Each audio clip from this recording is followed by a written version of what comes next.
Hello students. Before we move on, please like, share and subscribe the channel. And one very important information, if you want notes of this video, check the download link in the description box. Thank you. Let's start. In this video, we will study Unit 1, Word Patterns. We'll explore how English words are built, connected, and how this helps us grow our vocabulary. Let's begin. In this video, we will cover Introduction, the world of words, understand how words form patterns and help us learn new vocabulary. Origins of words in English. Learn how English borrows words from other languages over time. Word loans. See examples of borrowed words that enrich English vocabulary. Recognizing the relationship between words in English. Understand how meaning links related words together. Comparing words with other words. Field of words. Explore word groups based on meaning or topic. Contrast in meaning. Learn about antonyms. Words with opposite meanings. Similarity in meaning. Discover synonyms. Words with similar meanings. Words with related senses. Understand hyponyms. Words belonging to the same category. Words and their sounds. Explore how similar sounding words help in learning vocabulary. Rhyming words. See how rhyming words group by sound, not meaning. Word building processes. Learn how new words are formed from existing ones. Affixing. See how prefixes and suffixes create new words. Prefixing. Understand how adding to the beginning changes meaning. Suffixing. Learn how adding to the end changes the word and its function. Compounding. Discover how two words join to form a new word. Conversion. See how words change their part of speech without changing form. Let us sum up, recap how word origins, relations, and formations expand vocabulary. Introduction. The world of words. Let's understand how words are connected and how they help us learn English better.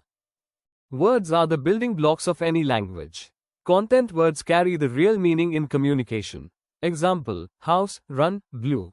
Children use content words first when they learn to speak. Vocabulary becomes easier to learn when we group related words. Words can be related by meaning. Synonyms. Similar meaning. Example: happy, glad. Antonyms. Opposite meaning. Example: hot, cold. Words can also be part of the same category. Example: rose, lily, tulip equals flowers. This relationship is called hyponymy. Learning words in sets or fields helps us remember them easily. Vocabulary also grows when languages borrow words from each other. English has many words from French, Latin, German, and even Indian languages. Words keep changing over time, both in meaning and form. Before we move on, if you need the notes for this video, there's a download link in the description box. Be sure to check it out. Thanks. Origins of words in English.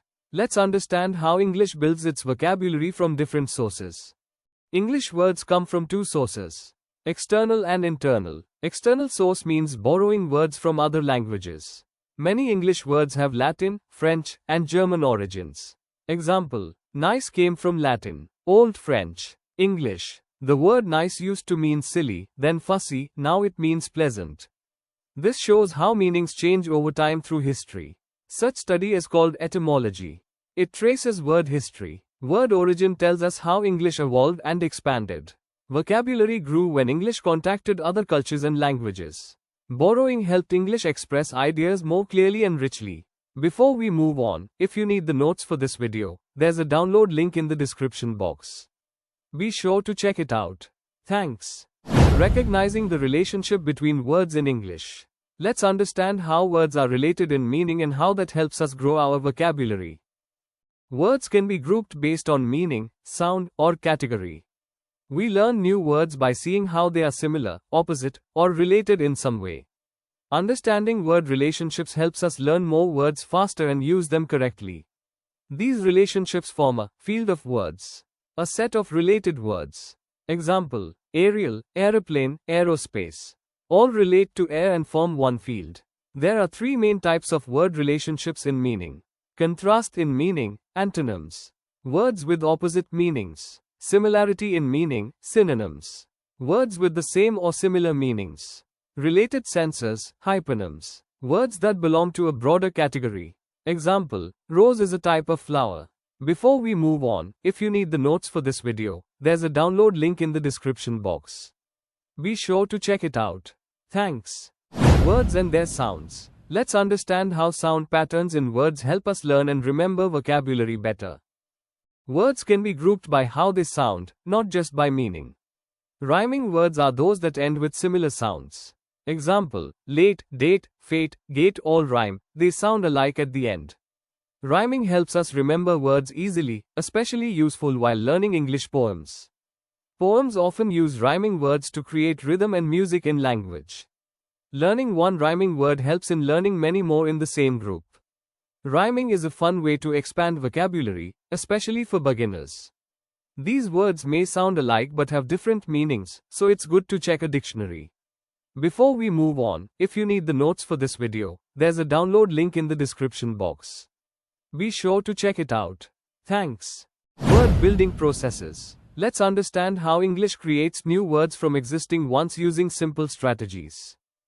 Affixing means adding parts to the beginning or end of a word to make new words. The part added at the beginning is called a prefix. The part added at the end is called a suffix. Prefixing usually changes the meaning of a word. Example: obey, disobey. Prefixes can show negation, like un, in, dis. Example: kind, unkind. Prefixes also show reversal, like the, un. Example: tie, untie. Some prefixes show negative tone or value, like mis, mal, pseudo.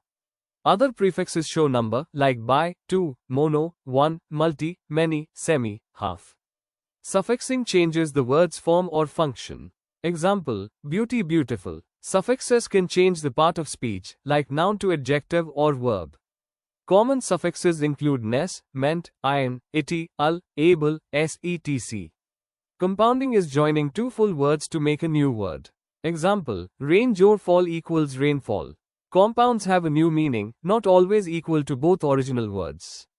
Conversion is using a word in a new grammatical role without changing its form. Example: carpet is a noun, but to carpet the floor is a verb. English uses all these methods to expand vocabulary easily. Before we move on, if you need the notes for this video, there's a download link in the description box. Be sure to check it out. Thanks. Let us sum up. Let's review the key ideas from Unit 1.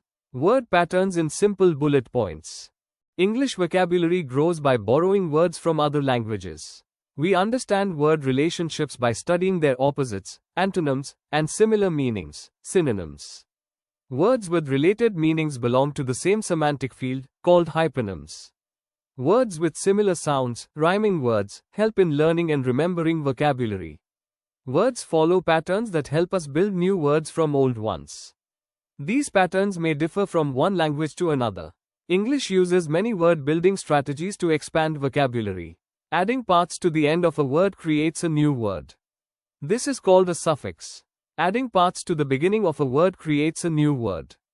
This is called a prefix.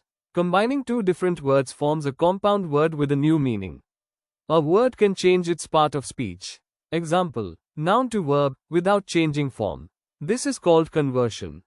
Before we end, please like, share and subscribe the channel. And one very important information: if you want notes of this video, check the download link in the description box. Thank you.